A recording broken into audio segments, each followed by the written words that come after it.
Hello guys, आज हम आपको यहाँ पर सिंगल डोर रेफ्रिजरेटर के पार्ट चेकिंग मेथड आपको सिखा रहे हैं। तो सारे के सारे सिंगल डोर के यहाँ पार्ट्स पड़े हुए हैं, उनको हम चेक करना सिखाएंगे वन बाय वन। ठीक है, सबसे पहले पार्ट चेक करने के लिए आपको ये चाहिए क्लैम मीटर, और इसको रखना कंटिन्यूटी पर जहाँ पे बीप का साउंड आता है।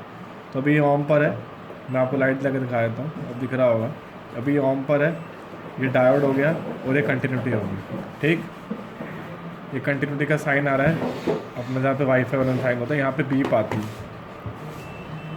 सबसे पहले हम क्या चेक करते हैं, ये डोर स्विच। ये डोर स्विच हमारा रेफ्रिजरेटर के अंदर जब हम डोर ओपन करते हैं तो बल्ब को सप्लाई देता है, और हम जब डोर बंद करते हैं तो बल्ब की सप्लाई काट देता है। और ये दोनों सीरीज़ में लगाए जाते हैं। अगर आपको डोर स्विच चेक करना है तो इसके दोनों पॉइंट पर ये प्रोब लगानी है। तो अभी ये इस टाइम इसकी नॉब बाहर है, तो इस टाइम इसका गेट खुला हुआ है, इस टाइम ये कंटिन्यूटी देना चाहिए। अगर नहीं देता तो ख़राब है, देता तो ठीक है।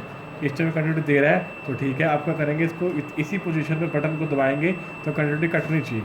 कट गई और ये छोड़ेंगे तो आएगी। अगर ऐसे कर रहा है ये, तो आपका डोर स्विच क्या है, ठीक वर्क कर रहा है। ठीक है, सबसे पहले आपको डोर से चेक करना आ गया होगा। अगला चेक करते हैं अपना, ये हमारा बल्ब होते हैं, रेफ्रिजरेटर का बल्ब हो गया, ये चेक करना सिखाते हैं। अगर आपको इसको चेक करना तो सबसे मेथड इजी है। जैसे मान लो आपकी मेन लीड है, इसको फेस न्यूट्रल आ रहा है, फेस न्यूट्रल जोड़ा और इसको मेन लीड को लगा दिया, चालू कर दिया। अगर चल गया तो ठीक है, नहीं चलो तो ख़राब है। अगर मान लो इनकेस अगर बार बार अगर आपका बल्ब फ्यूज़ हो रहा है तो आपको होल्डर भी चेक करना आना चाहिए। होल्डर को चेक करना तो कंटिन्यूटी पे चेक करना। अगर आपका अगर आपका होल्डर उड़ रहा है तो उसकी मतलब है कि उसकी वो होल्डर ख़राब हो गया, तभी बल्ब होगा। ठीक है, ये बल्ब को चेक करना आ गया। अब इसके बाद हम ये चेक करते हैं रिले OLP। सबसे पहले हम चेक करते हैं OLP। इस OLP को चेक करने के दो मेथड हैं। मेथड नंबर 1, ये नॉर्मल कंडीशन के अंदर अब ये कंटिन्यूटी देगी, अब ये कंटिन्यूटी देगी। अगर नहीं देती तो ख़राब है, देती है तो ठीक है। ये दे रही है तो इसका मतलब ये OLP ठीक है, ये पहली कंडीशन है। दूसरी कंडीशन में क्या करेंगे, अगर मान लो किसी कस्टमर के आप घर पे जाते हो, वहाँ पे हम देखा कि कंप्रेसर जो है हमारा ओवरहीट हो गया। हमारा जो कंप्रेसर जो है वो क्या है, ओवरहीट हो गया। इसको छुआ भी नहीं जा रहा, टच भी कर नहीं जा रहा। उस टाइम आपको रेफ्रिजरेटर का स्विच ऑफ करके अपना ये OLP निकालनी है। OLP भी उस टाइम बहुत ओवरहीट होगी, बड़ी गर्म होएगी, उस टाइम ये कंटिन्यूटी नहीं देनी चाहिए। अगर ये ओवरहीट पे कंटिन्यूटी देती है तो आपकी OLP ख़राब हो गई है। ठीक है, अभी जैसे दे रही है ना, अगर ओवरहीट पे ऐसे भी देती है तो ये ख़राब हो गई।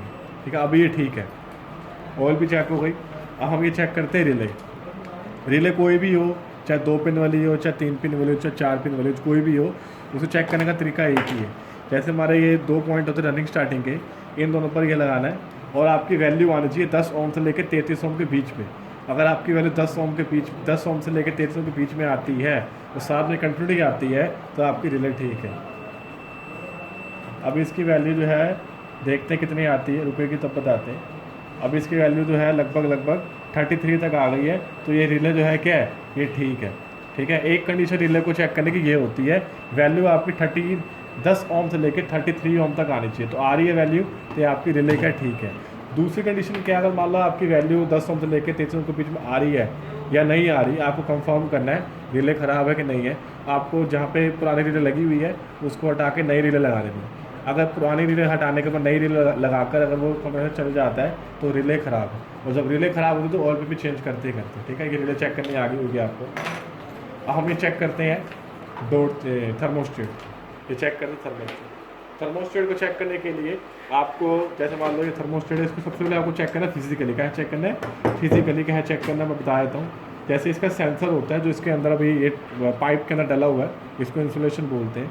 अगर ये सेंसर कहीं से कट चुका है या कहीं से टूट चुका है तो ये थर्मोस्टेट तो ख़राब ही हो गया। पहली कंडीशन तो ये फिजिकली चेक करना है। अगर ये फिजिकली ठीक है, फिर इसको दूसरी कंडीशन चेक करते हैं, इसको कर देते हैं ऑफ। क्या कर देते हैं ऑफ, तो मैनुअली इसको कर देता हूँ ऑफ। ऑफ हो गया। ऑफ कंडीशन में कंटिन्यूटी नहीं देना चाहिए। अगर देता है तो आपका थर्मोस्टेट ख़राब है। तो यहाँ पे लगाया, यहाँ पे लगाया, अभी नहीं दे रहा, ये थर्मोस्टेट ठीक है। ये पहला राउंड है इसका। अगले राउंड में क्या करना है, थर्मोस्टेट को कर देना ऑन किया। अब ये कंटिन्यूटी देना चाहिए। अगर नहीं देता तो ख़राब है, देता है तो ठीक है। तो अभी देगा, ये थर्मोस्टेट ठीक है। दूसरा राउंड भी क्लियर हो गया।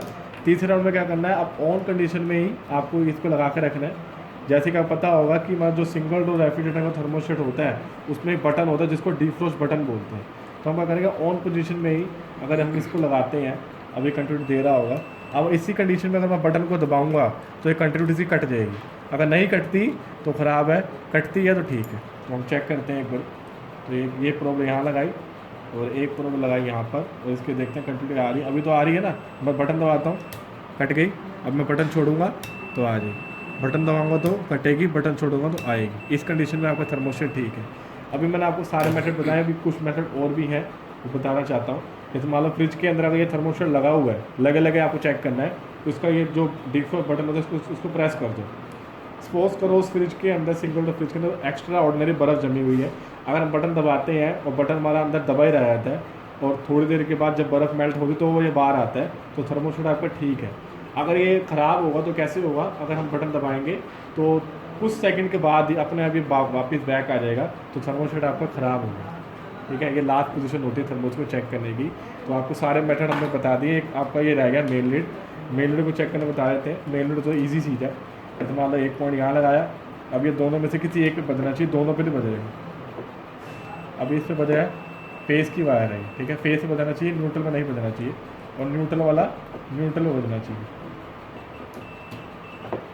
किसी दूसरे को नहीं बजना चाहिए। ठीक है, तो ये हमारा लास्ट होगी हमारी मेन लीड।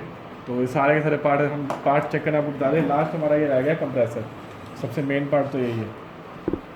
कंप्रेसर को चेक करने के कई सारे मेथड, तो पहले हम चेक करते हैं शॉर्ट है नहीं है वो चेक करना, दूसरा होता है बर्न है नहीं है वो चेक करना, तीसरा होता है हमारा जो कंप्रेसर जो है ये इसकी वाइंडिंग वीक है कि स्ट्रॉन्ग है ये चेक करना, चौथा होता है इसकी पंपिंग लो है कि नहीं है वो चेक करना, और पांचवा होता है कि हाई पे ले रहा है या नहीं ले रहा है वो चेक करना। अभी हम आपको चेक करना दिखाते हैं ये शॉर्ट है या नहीं है। अब ये कंटिन्यूटी पे है। अब आपको पहले पोजीशन ढूंढनी है, क्या जितना पोजीशन ढूंढनी, तो पोजीशन बेस्ट वो होती है जहाँ पर मोटर में या कंप्रेसर में पेंट ना हो, वहाँ पे एक प्रोब रखनी है, और एक रखनी है जहाँ पे दूसरी दो जगह ढूंढनी जहाँ पे पेंट ना हो। एक मैंने यहाँ ढूंढी, अब ये कंटिन्यूटी दे रहा है, तो मतलब पोजीशन मैंने ठीक मिल गई। ठीक है, पोजीशन मिल गई। अगर मैं मान लो यहाँ लगा रहा, देखो कंटिन्यूटी नहीं दे रहा, तो ये पोजीशन रॉन्ग है, ये पोजीशन राइट है। ठीक है, एक प्रोब रखे दूसरी वाली इन पे लगानी है। अगर ये आप दे गया तो ये शॉर्ट हो गया, नहीं दे रहा तो मतलब ये कंप्रेसर शॉर्ट नहीं है। ठीक है, समझ में आ गया। अब अगला चेक करते हैं बर्न है या नहीं है वो चेक करते हैं। तो बर्न के लिए जैसे आपको पता होगा हमारे मोटर में या कंप्रेसर में दो वाइंडिंग होती हैं, एक होती है रनिंग की और एक होती है स्टार्टिंग की। दोनों वाइंडिंग का एक एक पॉइंट आपस में जोड़कर कॉमन बनाया जाता है। इसमें कॉमन ये नीचे वाला पॉइंट है, तो कॉमन में और रनिंग में कंटिन्यूटी आएगी, कॉमन में और स्टार्टिंग में कंटिन्यूटी आएगी। लेकिन अगर रनिंग स्टार्टिंग में आ रही है तो ये थर्मोस्टेट और कंप्रेसर जो है ख़राब हो गया, इनमें नहीं आनी चाहिए। जैसे आप दिख रहा हो कॉमन और रनिंग में आ रही है, कॉमन और स्टार्टिंग में आ रही है, लेकिन रनिंग स्टार्टिंग में नहीं आनी चाहिए। अगर आ रही है तो ये बर्न हो गया। ठीक है, तो ये मेथड हो गया। इस तरीके से हमने सारे पार्ट आपको चेक करना आपको बता दिए सिंगल डोर रेफ्रिजरेटर के। होप करते हैं आपको सारी वीडियो समझ में आई होगी। Thank you so much.